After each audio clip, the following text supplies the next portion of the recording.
Welcome to Adoptee Cuento Cuento. This is JD. This is where Filipino adoptees come together and we get to have frank discussions on all things adoption.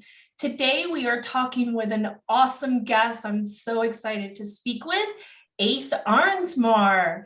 Ace is a Filipino adoptee. He is co-host of Somewhere Between, a podcast by Asian adoptees for Asian adoptees. Ace, I am very excited to have you here today. Thank you for coming on. Thank you for inviting me on, JD. I'm really happy to be here. Awesome. Welcome to Adoptee Cuento Cuento. So please introduce yourself, give a little bit of a background and where you're from, where you're living, and definitely tell us a little bit more about these interesting endeavors that you're in. Yeah, sure. So yeah, as you mentioned, my name is Ace. I was adopted to Sweden when I was about, I think it was like 14 months. And yeah, I grew up in Sweden. I grew up in, I think it's called like you say like rural, like the countryside. So I was very much one of very few Asian people there. But I did actually I do have a sister who's also adopted from the Philippines. So I did grow up with someone who's also adopted, but we never really talked that much about adoption. And yeah, then since then I've been doing like quite a lot. I've always been like quite open to traveling. I've worked in the UK, in Germany, in several different places. And yeah, now I'm actually back in Sweden working here again. And as you mentioned, I'm a co-host for Somewhere Between, a podcast by Asian adoptees for Asian adoptees that I co-host together with Maya, Amy, and Alia. They are based in Canada and the US, and I'm based here in Europe, in Sweden. And also Subtle Asian Adoptee Traits Europe, which is like it's a kind of a spin-off of Subtle Asian Adoptee Traits, which is a Facebook community for Asian adoptees. And it's more than a year old now. It's been running. I'm unfortunately not as active there anymore, but that's great. I'm actually really very honored to really meet you and hear about other adoptees in general that are in Europe. A lot of what we do in the US, right, is US focused, and part of season 2 is really to highlight where other adoptees are in the world, right? So we had Canadian, we've had Filipinos that grew up most of their lives, and now we're meeting an adoptee that's in Europe. And I'm really excited to kind of talk about that and how that shows like a different factor in our own lives and our upbringing and how that has an effect on adoption. So thank you for joining us on and having like this little collaboration. Let's start a little bit into the beginning and your family background and of course growing up in Sweden. Yeah. So yeah, as I mentioned, I was adopted to Sweden. I was adopted by two Swedish parents, and we grew up on the west coast, but on kind of on the countryside, but not too far from the ocean. So that was really nice, but it was a very small, small like neighborhood. There wasn't that many people around living. We had kind of let's say around like 20 neighbors or something like in that small like neighborhood. But then like that's really small, Ace. Yeah, it was really small, but like I have mentioned this before, and then my family's like, oh, but it's not that small. Like it's not like super, but I think it's kind of tiny. But yeah, it's fairly small, I would say. So yeah, obviously also like being adopted to Sweden, as I like mentioned before as well, kind of stood out in a bit because I was also quite active in like sports. So I was playing in a lot of teams, and yeah, normally I was the only like non-white person on the team, which when I was younger, I didn't really I didn't really want to feel different. I think maybe a lot of adoptees can share that feeling, because I really wanted to fit in, especially I think since it was on the countryside and almost everyone were white, and I wanted to feel like everyone else. So for the longest time, I was also trying to not uh, think about my adoption. And that's also actually why I guess that's like a different topic. But when I was adopted to Sweden, I got like my Swedish parents, my adoptive parents, they gave me a new name, which is Robert. But actually, a few years ago, I started to reclaim my birth name, which is Ace, which I'm now using full time. And I also last year I made it my like official first name, because I always had it in my passport, but it was like my third name. But now I made it like my first one. So now it's like officially my real name. Wow, that's a lot of changes. That's Mhm. awesome to be able to reconnect back to, right, the roots and reclaim that for yourself. So wow, what a big decision. Yeah. And it was kind of, because also it felt a bit strange in the beginning, but so it kind of started because when I got a job in Germany, there was already a lot of people called Robert at the company. So I was like, okay, maybe I shouldn't use Robert, because also it was a gaming company, and like Ace is a thing that people do in games and stuff. So they were like, oh, is your name Ace? Why don't you use it? And I was like, oh, it's a long story.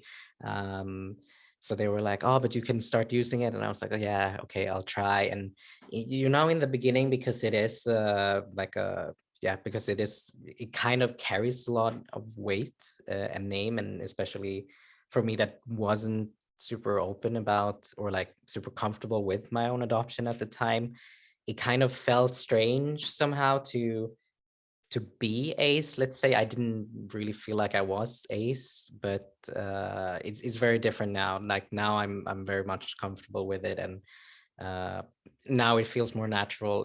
It's still difficult for, yeah, especially my family and obviously like friends I made more than 20 years ago that know me as Robert. It's still difficult for them to change, but yeah, I'm very used to it now. Yeah. Love it, love it. So I know growing up in Sweden, that right, you said that you guys, you and your sister were probably one of the very few that were not of the Caucasian type of descent. Does that have an impact on you and your sister, just being in that type of society? How did that have an influence on you guys? Yeah, that's a good question. I think because I'm mostly gonna speak for myself now, because yeah, I haven't talked to my sister too much about it, and I don't want to put words into her mouth. Um, but also one thing that I actually forgot to mention, but it was actually a family, like one of the like 20 20 people that were living close. They actually adopted kids from Vietnam. So they also had like one son and a daughter, and the son, he was the same age as me, but we never really talked about adoption or talked about the fact that we were uh, different. But I think I kind of yeah, it was felt, but yeah, we never really talked about it. And I think what's sad about it as well is that maybe we could have connected like on that somehow. But for me, I think because I wanted to fit in so much into society, or like the group of friends we were, that I kind of yeah took took a step away from him, because people were like, oh, you're the same, and I was like, oh no, we're not the same, we're like different. I'm not like him, and stuff like that. But yeah, you know, kids are horrible, so yeah. It can be, yeah. Yeah. Totally. Did you guys, I think I heard that you guys as a family may not have talked a lot about adoption or race either. Is that right? Mm. Yeah, not really. Like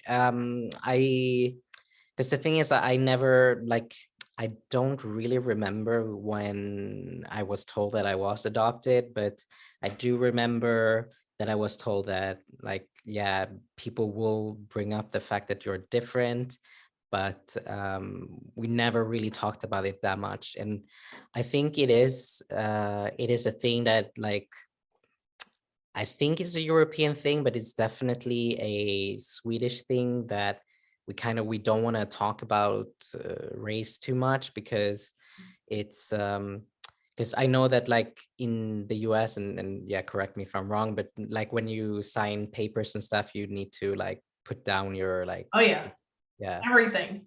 yeah, that's not a thing in Sweden. We never put anything like that. So we never really talk about it, not in official ways, and not unofficially either, because yeah, it's kind of a Swedish thing also, that like we don't want to make people uncomfortable, and talking about race makes people uncomfortable. Interesting.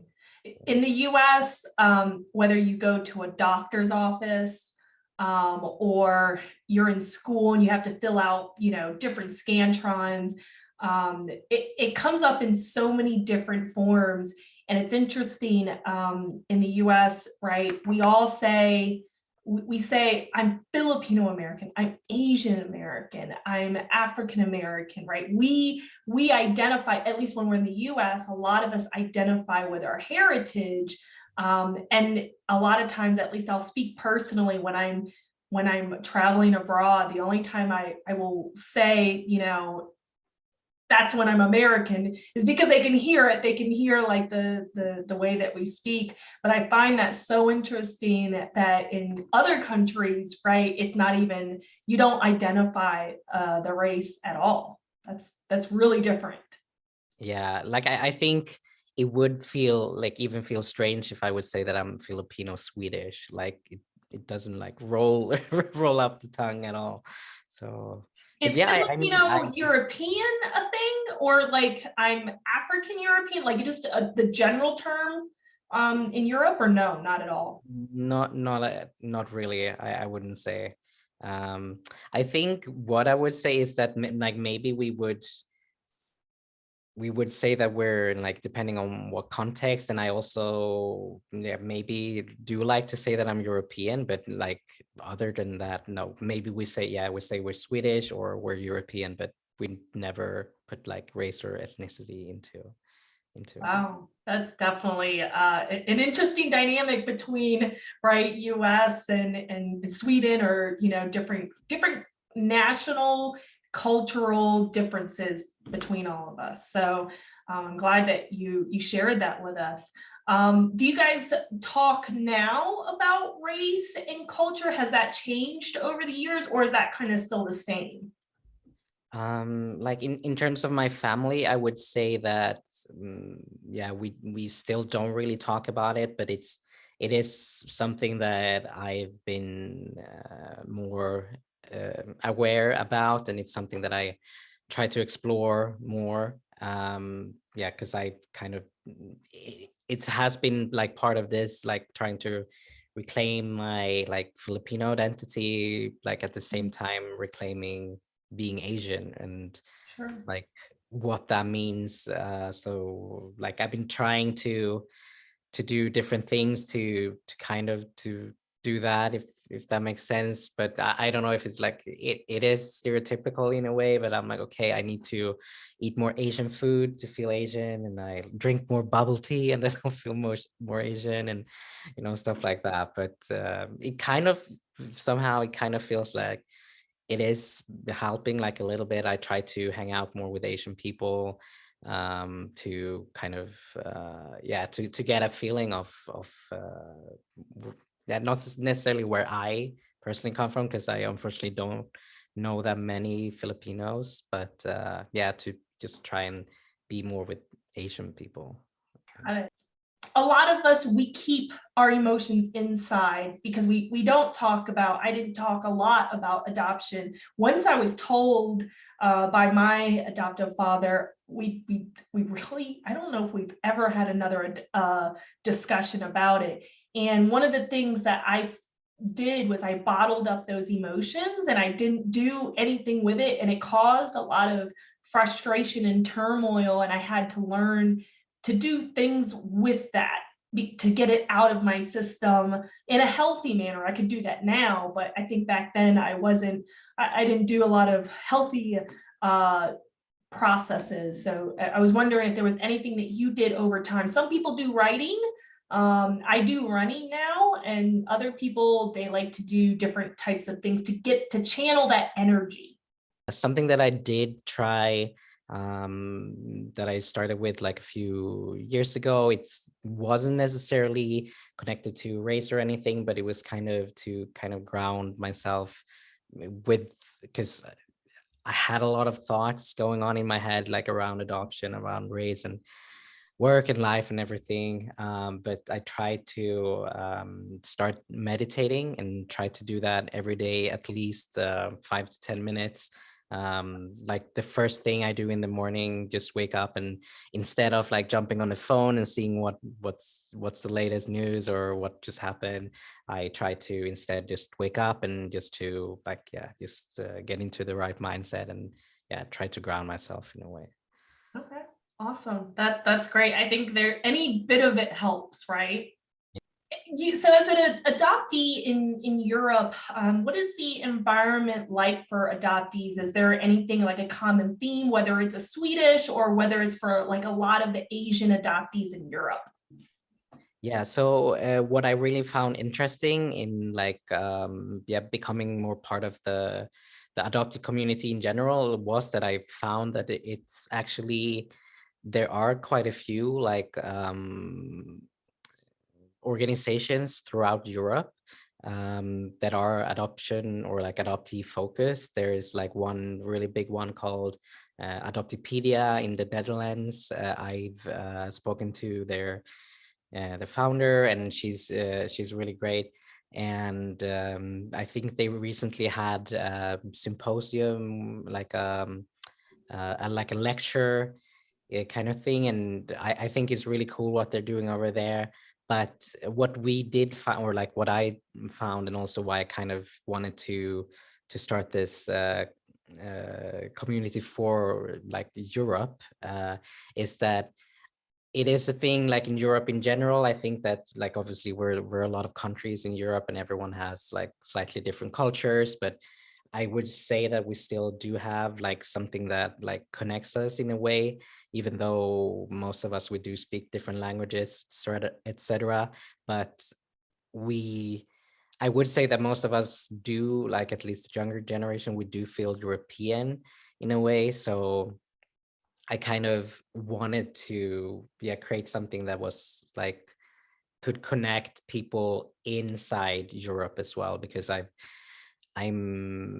always been like quite a big fan of at least the idea behind like Europe, about like not having strict like borders, and like you can travel and live where you want, and things like this. So I think that even though there are differences between like yeah, now the UK, they left the European Union, for example, but they had quite a lot of organizations there in the UK, but they hadn't really like connected to Europeans that much, and vice versa with the organizations in like mainland Europe. So I found that really interesting to see that there were people that were like active, but there wasn't anything like connecting everything. So I think that's what we kind of tried to do. Uh, Is Now I don't know. there hotspots of like adoption movements? I know you've mentioned a little bit about Sweden. Is the UK big with it, or is there other countries, Norway, or is there a huge movement of adoption or adoptees in Sweden or wherever in Europe? Yeah, so I would say that it seems like it's mostly anecdotal, but it would seem that it is mostly in the UK and in the Netherlands. It's quite big. Okay. Is there a big Filipino community around Europe? Where are some hot spots of that? Do you know any Filipino other adoptees in Europe? So Unfortunately, for some reason, as I mentioned, I've tried to get to know more Asians, but and I feel like I have a lot of Chinese friends, Taiwanese friends, Vietnamese, but for some reason I haven't met that many Filipinos yet, which is a bit sad. But I do know that they're like not necessarily adoptees, but I know that I think the biggest community of Filipinos is in Italy. They even have a Jollibee there, which I've been to actually, and it was quite interesting tasting their spaghetti. But Very different, right? very different and very sweet. Oh, wow. Well, I am part of, we have a group in the US that is on Facebook, and every now and then I'll actually see an adoptee from Europe. So we got to get them connected to you as you kind of become like the Filipino adoptee European resident Kuya, right? Yeah, yeah. So I think that would be awesome. We'll definitely get some folks more connected with you. And I like that we're able to at least have someone that we can correspond with and collaborate with on different things in Europe. I think I don't know very many adoptees in Europe that are Filipino, but there are a little bit that will definitely start forwarding your way. Yeah, no, definitely. I'm definitely open to that, and I would love Awesome. to help facilitate that. Great. So I kind of want to pivot to adoption resources, Filipino or not Filipino, a general adoption like resources. As you were maybe exploring a little bit more about adoption, did you have resources for you wherever you were at? Where could you find those? And if you didn't find any, what did you wish that you could have? Yeah, so that's a really good question, and it's not like it's not to kind of to make this a promo, but the thing that I was really like, Promo it. yeah, the thing is when I was really like at the peak of like trying to understand what was going on with my own adoption, um was at a time when I was listening like in general to a lot of podcasts. So once I started like thinking more about my adoption, I was like, maybe there are Asian adoptee or like adoptee podcasts. And I went on like my podcast app, and I found one that at the time it was called Adopt Ed, and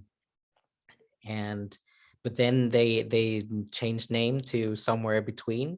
So I actually like listened to the podcast that I'm now part of like quite a lot, because they were focused on Asian adoptees, and me being an Asian adoptee, I was like, oh wow, now I can hear stories from other Asian adoptees. And there were also one of the first episodes they were two Filipino adoptees, Filipina adoptees on that as well. So it was really interesting to kind of find out that there were others like me. And I think there's also like another um adoptee organization that they have a lot of resources on their website with like books and articles and everything. So there's definitely like online, I would say, at least for me, that have helped quite a lot. Great. Was there anything that you did wish to have as resources? I knew one thing that I always wished was something, maybe a kuya or an ate that I could talk to that was a little bit older and probably a lot more wiser than me, that could at least guide me as a young adult to at least maybe open up to talk about emotions or talk about like how I felt about it. Is there anything like that that you wish that you had other resources? Yeah, no, definitely. I think also when you ask that question, that is something that I was thinking about, because I think, at least for me personally, it is easier to to actually like communicate as well, and not just bottle it out up like I used to before, but actually like get my thoughts out and discuss it with someone. Is there a lot of therapy resources that's centered around adoption in Europe? So like the thing is, I think it's starting to get more like accepted with Okay. therapy in Europe. It's not as taboo as I guess it has been before. Mm. Um, and it is actually quite interesting because also when like around around a similar time as like when I joined the podcast and everything and started a group, I obviously I had a lot of thoughts, and I had been, yeah, it had been some difficult times at work at that time as well. So I was already like in general kind of thinking about like trying therapy. And then luckily what I found is that through my um the adoption agency, so in Sweden there's like essentially one adoption agency that like handles all the adoptions or most of the adoptions, and they had like some resources on their website, and there was like an adoptee therapist that was like an adoptee herself. So, and she was adopted from South Korea. So I was like, oh, I think this could be like a perfect fit because it's like an Asian and it's an adoptee, and they Yeah. can kind of probably understand what I'm going through. So I started going to her a few times, and yeah, I think for me personally, it definitely helped to talk to a therapist. And I think like I'm a proponent of like therapy in general also. Great. I totally stand behind that. I think everybody could use, right, some help on mental therapy, but I think it's great to be able to have that as a resources for a lot of stuff that we don't have. We may not have verbiage for, right? We may feel things, but we may not know how to talk about it. So to be able to talk to professionals, I think that's absolutely important. I got a couple of questions. In regards to where you think, because you're a leader in a space for Asian adoptees, Filipino, European adoptees, but really you're talking and interviewing with other adoptees. So you see kind of just like Amy and I, you see a plethora of different voices and different experiences. One is, what advice would you give to other adoptees? Oh yeah, that's a really good question. I think an advice it is just to, yeah, not do like I do, not like try and bottle it up for like most of your life. Like I know that it like not everyone wants to, like not all adoptees, they don't want to like think or process their adoption. And I'm not saying that everyone has to do it, but I think at least for me, like at least acknowledging that you are an adoptee, and that there are scars and things that come with that, and just acknowledge that, okay, maybe there are some things in my life that stem from my adoption. And do I want to, does that mean that I want to like do a birth search? No, it doesn't necessarily have to do, but I think at least to kind of, yeah, not try to forget the fact, or like try to hide the fact that uh, that's that's what who you are. Okay, great. Um, Filipino laws are changing, where adoption might become a little bit more, and that might increase in volume. Laws changed as recently as earlier this year. So any advice or guidance that you would give to folks that are in the adoption space, right? They're the ones who are doing the laws, or they're the ones who are working with the kids or deciding where children go to in terms of intercountry adoption. Any advice for folks in the industry? Yeah, so I think that something that I definitely, and I think you're proponent of as well, is definitely like post-adoption services that like think very much about that. Like the thing is, obviously, I think it is empowering, and I think we should empower ourselves to do what we're doing, like that you are aiming on doing as well.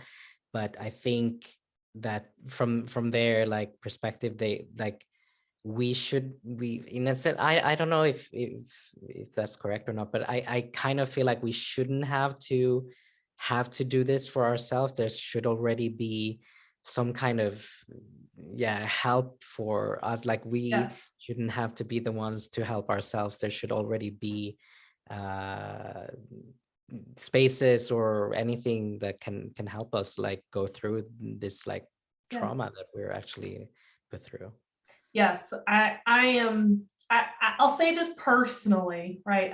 I won't speak on behalf of Amy, but I'll say personally for me, post-adoption services for the adoptee, but also for the families who have, gone through this process of adopting a child, right? Adoption doesn't stop the day of the signature of the paper and the family gets the child, right? There's the lack of communication on talking about adoption, talking about race, talking about, right, how do we heal from this? How do we grow together with this? I think is so important for families. And that is something I believe that you and I, as advocators, we can sit here and put that out there and really ask not only the folks that are in the industry, I guess per se, but also for the big ones, the Holt industry or the Holt organization that are always in adoption, whether that's intercountry or domestic adoption. Adoptees shouldn't be the last ones to have a voice in the adoption process. So that's just my personal thoughts around that. But I totally echo your sentiments around that. Yeah, I totally agree. I really just want to say thank you, Ace, for this conversation. I feel like every time that you and I talk, there's just so much that we can go on and on about. I do have a fun question kind of to wrap us up. What's something that you've been binging on, something that you've been enjoying a lot lately? Food, movies, TV shows, anything like that? Oh, there's quite a lot. There's a lot. Like I have to admit that I'm a little bit of a weeb.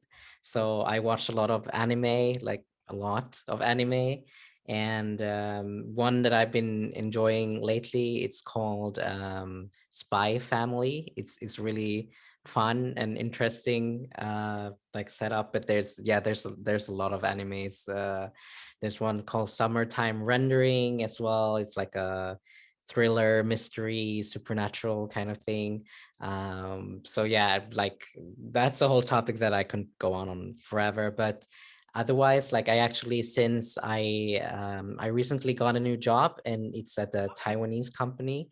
And so obviously, like with them being Taiwanese, there's a lot of like we drink a lot of boba and stuff. So bubble tea is also something that like I'm trying different flavors. Like I went to one boba place last weekend, and they had wait, what's the English, like grape was the like main ingredient, which kind of was a bit weird, but it was still good. But yeah, like yeah, boba and anime, that's something that I'm binging on at the moment.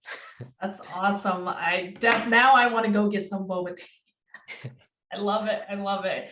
Well, like I said, thank you so much for coming on to Adoptee Cuento Cuento and sharing it, your adoption story, your adoption background, and also your thoughts and your views as a leader in the space. So thank you. And thank you for becoming a resource for European adoptees, European Asian adoptees, and definitely for our Filipino community. So I just want to say thank you. Last and final question is, where can people find you? Where can people connect with you if they want to watch your podcast, but also interact with you? Yeah, so I on Instagram. I unfortunately don't have Facebook anymore, but I'm very open to connecting on Instagram. So on Instagram, I'm at Ace Arnsmar. We can probably like put that in the description and everything. And then somewhere between the podcast, you can find wherever you listen to podcasts, whether it's Apple Podcasts, Spotify, or Google Podcasts. You can find us anywhere. And yeah, I also want to say that I really appreciate you bringing me on and what you and Amy are doing in general. As I said before, I think it's really important for the community, and especially also giving like a Filipino space in specifically also. So thank you very much for that. Awesome. Thank you, Ace. Thank you just so much for coming and giving a different perspective and a different region for us as well. I know a lot of us in North America, in the US, where we have a lot of voices here, but it's really great to connect and see how we're similar and how we're different. So thank you so much for coming on. AKK, I just want to say all of the information that ACE has provided today, all of the organizations and the links we will have on our website at adopteecuentocuento.com. We'll have show notes on there that you can visit all sorts of the links to his information. He's also an adoptee voice on there, and links to the groups that he had referenced will all be on the website. So please take a look at that and connect with Ace. Really appreciate you coming on. If you like this video, please hit subscribe in this corner here. We will also have the episodes of all of our ACOSI series that Ace will be featured on, different adoptees speaking on their experiences here. And then we will also have our last episode. Like and subscribe, and Ace, thank you again. As our way to say bye, how do you say goodbye in Swedish? Hej då. Hej då. Hej då. Hej då. Awesome. So thank you to our viewers. Until next time, hej då. Hej då.